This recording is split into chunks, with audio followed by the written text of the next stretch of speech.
kompetensi dasar pencemaran lingkungan. Nah, untuk praktek hari ini kita akan mengambil satu contoh kegiatan menguji pencemaran lingkungan, yaitu pencemaran air. Nah, sebelum mulai praktek hari ini, apa yang akan kita lakukan hari ini adalah, ini Ibu sudah bagikan lembar kerja siswa. Jadi nanti masing-masing kelompok melihat kegiatan yang harus dilakukan itu semuanya ada di lembar kegiatan siswa. Nah, apa yang akan kita lakukan hari ini? Kita akan melihat bagaimana pengaruh konsentrasi deterjen terhadap pencemaran air. Nah, beberapa pertemuan sebelumnya kita sudah membahas bahwa salah satu polutan atau penyebab pencemaran air itu adalah limbah rumah tangga.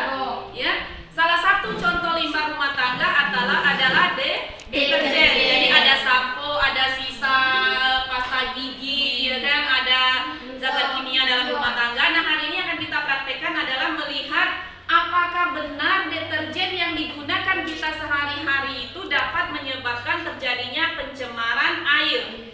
Nah, bagaimana melihat pengaruh deterjen terhadap pencemaran air? Maka kita kembali lagi ke materi awal bahwa ada 3 indikator untuk melihat air tersebut tercemar atau tidak. Yang pertama secara apa? Secara fisika. Ya, fisika berarti apa? Kita melihat warna air. Nanti ada di tabel, coba dibuka tabel halaman ketiga, lembar 3. Ya, ada di sana?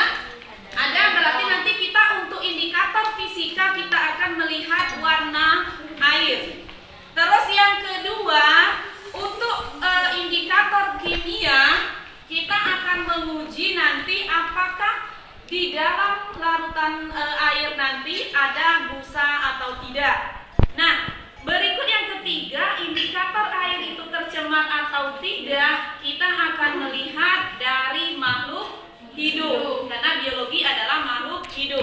Nah, untuk kali ini makhluk hidup yang akan kita gunakan adalah ikan.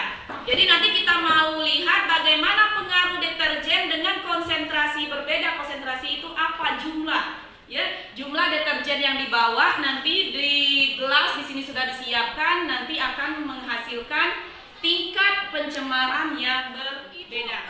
Akan menjelaskan apa langkah kerja yang harus dilakukan hari ini. Semua kelompok buka dulu lembar yang kedua, ayo kita lakukan. Ada di sana masing-masing kelompok dilihat. Yang pertama nanti Ibu akan menjelaskan apa yang harus disiapkan. Berarti di sini kita siapkan 4 buah gelas kimia. Nah, terus nanti kita akan isi air dengan jumlah 500 mili. Ya, jadi ini gelas kimianya masing-masing nanti kita isi 500 mili air mentah. Terus yang kedua, masing-masing gelas ini nanti kita kasih kode atau diingat saja. Berarti yang pertama, gelas pertama itu air murni tanpa dikasih deterjen. Ngerti? Jadi yang gelas pertama itu hanya air biasa tanpa dikasih deterjen atau dikasih rinso. Gelas yang kedua atau gelas B itu dikasih air 500 ml, terus nanti dituangkan rinso cair. Kenapa kita pakai rinso cair? Biar enak ngaduknya. Kita kasih sebanyak 0,5 mili. Kita punya ukuran di sini. Ya, ini paling rendah 1, berarti kita ambil setengahnya. Atau nanti boleh ngisi di atas, boleh dipenuhkan dulu sampai 10. Berarti kalau ngambil setengahnya antara 10 sama 9. Harus bisa membaca. Terus gelas ketiga atau gelas C, diingat-ingat Ibu gak akan menjelaskan 2 kali 3 kali. 500 ml air ditambah 1 ml rinso cair. Nah, yang terakhir gelas D, ini diisi 500 ml air ditambah berapa? 2. Coba dilihat tabelnya, ditambah 2 ml deterjen. Oke. Nah, setelah diisi semua sudah diaduk. Nah, berikutnya nanti tunggu instruksi Ibu. Ya, tunggu instruksi Ibu. Kita akan pegang ikannya sama-sama. Jadi anggota kelompoknya 4 orang. Nanti pegang ikannya 1 ekor 1 orang. Belum ada yang nyelupkan ke dalam gelas kimia sebelum ibu katakan serempak. Kenapa? Karena kita stopwatchnya tidak ada, maka yang ngatur stopwatchnya adalah ibu. Ya. Nah, ketika hitungan ketiga ibu katakan nanti masukkan, maka semuanya secara berbarengan ikannya kita masukkan ke dalam gelas masing-masing. Nah, untuk tabel pengamatan lihat di lembar ketiga. Ya. Itu ada 3 waktu yang berbeda. Jadi yang pertama dalam 1 menit pertama. Jadi ketika kita masukkan itu langsung diamati. Ya, apa yang terjadi? Nah, berikut dicatat di kolom menit pertama. Nah, dilanjut ke menit 5 berikutnya. Jadi 5 menit pengamatan. Setelah 5 menit lihat lagi ikannya bagaimana. Terakhir di menit ke-10, jadi terakhir kita hanya praktikum selama 10 menit, tidak lama. Nah, setelah 10 menit nanti ikannya dikeluarkan masing-masing untuk melihat apakah benar ikannya ada yang mati, apakah hanya pingsan, atau mengeluarkan darah dan sebagainya. Paham?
terhadap pencemaran air yang akan dibacakan oleh Jessie Aldec. Pada menit pertama, gelas A netral, menit kedua masih tetap netral, dan pada menit terakhir tidak terjadi apa-apa dan masih tetap netral. Pada gelas kedua hanya di Yang B, menit pertama yang diisi dengan 500 ml air ditambah 0,5 ml, hanya dia menit kelima masih sangat lincah dan pada menit terakhir menjadi pingsan. Pada gelas C, 500 ml air ditambah 1 ml deterjen, menit pertama masih lincah, menit kelima menjadi netral, dan menit ke-10 menjadi mabuk. Gelas ke D, 500 ml air ditambah 2 ml deterjen, pada menit pertama mengeluarkan darah, dan menit kelima mati berdarah, dan menit ke-10 mati mengeluarkan darah. Campuran air murni warnanya masih jernih atau tidak ada atau tidak busanya, tidak. 500 ml air ditambah 0,5 ml deterjen, warnanya sedikit berubah. Ada atau tidaknya busa? Ada. C, 500 ml air ditambah 1 ml deterjen, warnanya sedikit keruh. Ada atau tidaknya busa? Ada. D, 500 ml air ditambah 2 ml deterjen, warnanya keruh. Ada atau tidak busanya? Sedikit berbusa. Ikan pada gelas A, B, C, dan D. Ikan pada gelas manakah yang gerakannya paling lincah dan lemas? Gelas A dalam 1 menit netral, 5 menit netral sampai ke 10 menit tetap netral. Gelas B, menit pertama netral. Ada, yaitu pada gelas A pada 1 menit pada gelas B pada menit pertama netral, dan ke-5 sampai ke-10 menjadi lincah, dan menit terakhir menjadi sedikit pingsan. Pada gelas ke C, menit pertama menjadi lincah, menit kelima netral, dan menit ke-10 menjadi lemas. Dan pada gelas D, menit pertama mengeluarkan darah sampai dengan menit ke-10 menjadi mati mengeluarkan darah. 2. 10 menit, bagaimanakah kondisi ikan yang terdapat di gelas A, B, C, dan D? Jawab, A. Netral, B. Pingsan, C. Mabuk, dan D. Mati. 3. Jelaskan pengaruh deterjen terhadap kelangsungan hidup organisme.